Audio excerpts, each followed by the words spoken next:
केहू बखानी सावेदार सुर सुमति भवानी सावधान सुनी सुमत सयानी हरि के द्वार पाल दो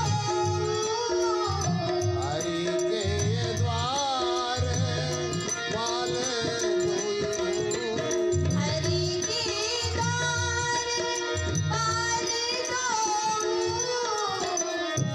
जय और कीजिए मुनि सब जय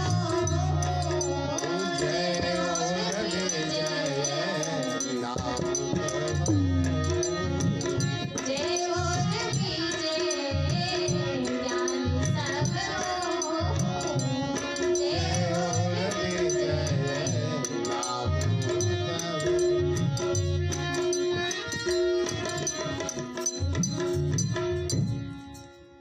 राम जन्म के हेतु अनेका। राम जन्म के बहुत से कारण हैं, लेकिन फिर भी 2-3 कारण मैं आपको बताता हूँ। उसमें से 5 कारण मुख्य है। सबसे पहला कारण, प्रथम कारण है कि जय और विजय भगवान के द्वारपाल है। अब सुनने में थोड़ा सा आश्चर्य लगता है कि जय और विजय भगवान के द्वारपाल, भगवान श्री हरि के द्वारपाल, उनसे ऐसी कौन सी चूक हो गई जिसके कारण भगवान को इस धरती पर आना पड़ा और भगवान को अवतार लेकर के इस धरती पर आना पड़ा। तो जय और विजय भगवान के द्वारपाल तो है, लेकिन जय और विजय को अभिमान हो गया।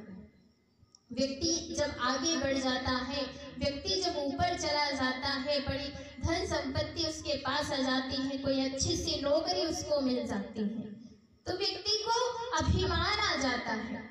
अभिमान रूपी ग्रह उसको पकड़ लेता है। व्यक्ति के पास जब अभिमान आता है तो व्यक्ति अगर भगवान का भक्ति उसमें नहीं है तो व्यक्ति कितना भी ऊपर चला जाए उसको वापस नीचे गिरना पड़ता है। अभिमान इतनी खराब चीज है। हम कभी कभी कह देते हैं कि नहीं नहीं मुझ में तो बिल्कुल भी अभिमान नहीं है, तो ये भी एक तरह का अभिमान है। कभी कभी हम कहते हैं कि मुझ में तो बहुत ज्ञान है, तो ये भी एक अभिमान है। कभी कभी हम कह देते हैं कि अरे मेरे अंदर तो मैं इतनी भजन करता हूँ, इतना पूजन करता हूँ, मेरे पास तो ये है वो है। ये सब जो बात हम कहते हैं ये कहना भी अभिमान है। और अभिमान का स्वरूप कैसा होता है? एकदम सूक्ष्म। हमारे अंदर, हमारे भीतर कब चला जाता है पता ही नहीं चलता। इतना सूक्ष्म अभिमान का स्वरूप है, हमारे अंदर चला जाता, हमको पता ही नहीं चलता कि हमको कब अभिमान हो गया। और हम यही कहते रहते कि हमको कोई अभिमान नहीं है। ऐसा अभिमान उसी तरह है जिस प्रकार कोई व्यक्ति यदि कोई नशे में हो, शराब का नशा उसे हो, तो वो व्यक्ति सोचता है कि मैं पूरे होशो आवास में हूँ।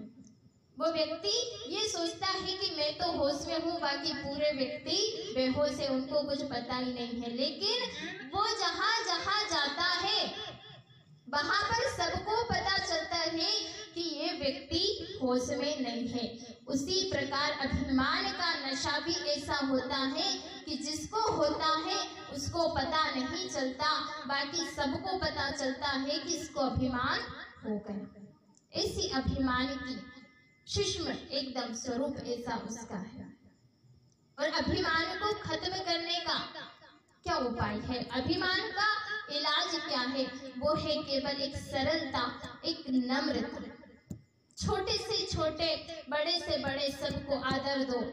मन में कभी यहाँ मत सोचो कि मैं ऐसा कर सकता हूँ, वैसा कर सकता हूँ। केवल एक ही इलाज है अभिमान दूर करने का। अपने मन में, अपने हृदय में यहाँ भाव लेकर के आओ कि हे प्रभु, मेरा आपकी कृपा से सब काम हो रहा है और करते हो तुम कन्हैया, मेरा नाम हो रहा है। यहाँ अभिमान दूर करने का सबसे अच्छा तरीका, इससे और तरीका अच्छा हो ही नहीं सकता। अभिमान दूर हो सकता है कि प्रभु मेरी क्या हैसियत है, मेरी क्या औकात है कि मैं कुछ कर सकता हूँ। सब कुछ आपकी कृपा से होता है, आप कृपा करते हो तब जाकर ही तो मैं कुछ कर पाता हूँ। इसी परमात्मा से हमें प्रार्थना करनी चाहिए। काम कुछ किया और ना ही कुछ कर सका और ना ही कुछ करत शरीर, जो कुछ भी किया हरि किया कहत दास कबीर। हम कुछ कर ही नहीं सकते।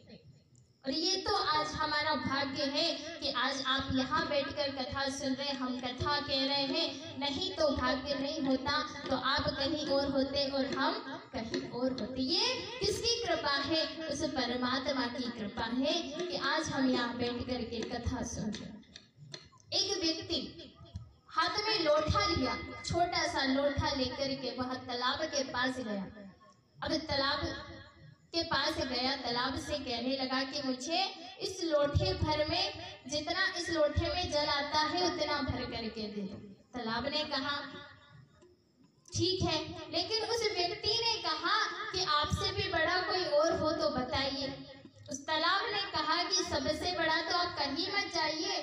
बोले सबसे बड़ा तो समुद्र है, अब समुद्र के पास ही जाइए।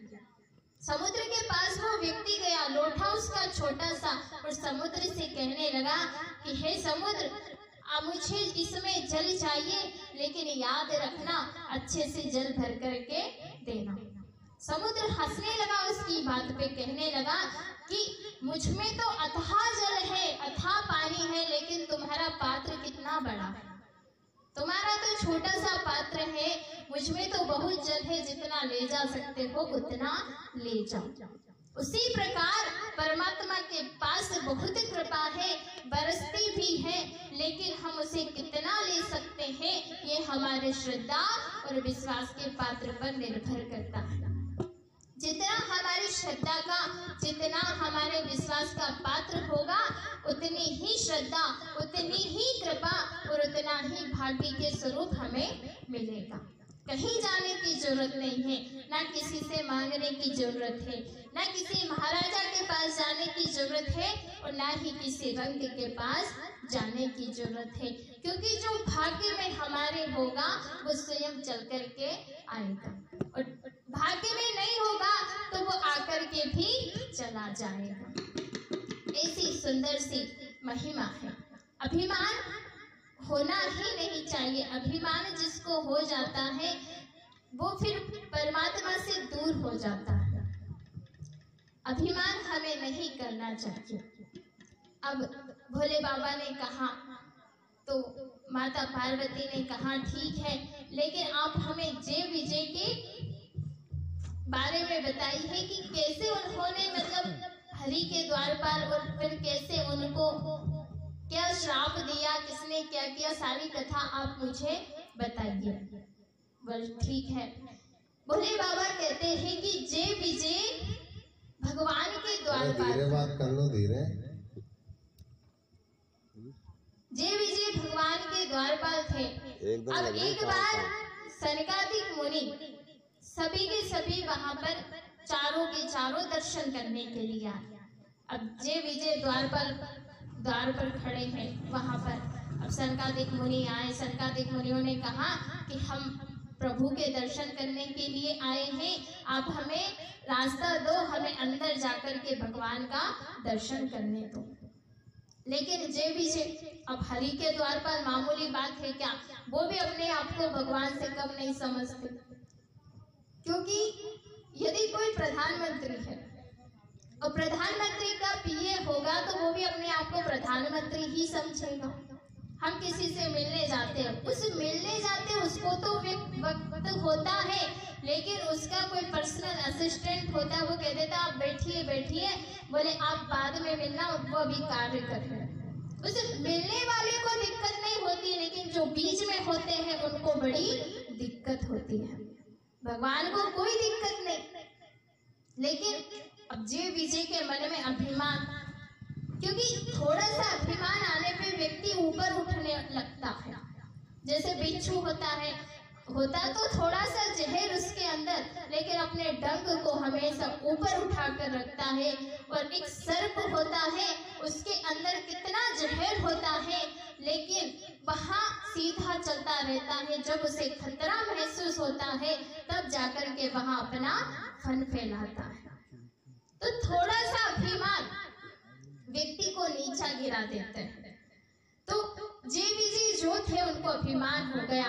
अब उन्होंने कहा कि हमको भगवान का दर्शन करना है, अंदर जाने दीजिए सनकादिक मुनियों को। तो जे विजय ने कहा नहीं नहीं, आप अंदर नहीं जा सकते, हम आपको दर्शन नहीं करने देंगे। बोले आप हमें रोक रहे हो? बोले हाँ रोक रहे हैं। उन्होंने लोटे में से जल लिया और ऐसा उन्होंने श्राप दिया कि जाओ तुम दोनों जाकर के राक्षस योनि में पैदा होंगे। अब भगवान तो सब कुछ जानते हैं, भगवान से क्या छिपा है। भगवान निकल करके आए अंदर से, भगवान ने आकर के देखा। अब ऐसी बात नहीं है कि भगवान जे विजय का इलाज नहीं कर सकते थे, उनके अभिमान का इलाज नहीं कर सकते, ऐसी बात बिल्कुल भी नहीं है, कर सकते थे। लेकिन भगवान, क्योंकि यहाँ श्राप था, संतों ने श्राप दिया तो वो उनके ही उसके ही द्वारा उनको मुक्ति मिलेगी। अब भगवान तो सब कुछ जानते थे। भगवान आए, भगवान ने सनकादिक मुनियों से कहा अरे अरे ये तो हमारे द्वारपाल हैं, इनको आपने श्राप दे दिया। बोले प्रभु हम कुछ नहीं कर सकते, अब इनको श्राप मिल गया। बोले अच्छा श्राप मिल गया, अब इसका कोई उपाय बताइए। जय विजय दोनों चरणों में गिर गए कि प्रभु हमसे गलती हो गई, क्षमा करें हमको। तो जय विजय जब चरणों में गिरे तो सनकादिक मुनियों ने कहा कि ठीक है, हम इसका उपाय बताते। आप दोनों असुर योनि में जन्म लो।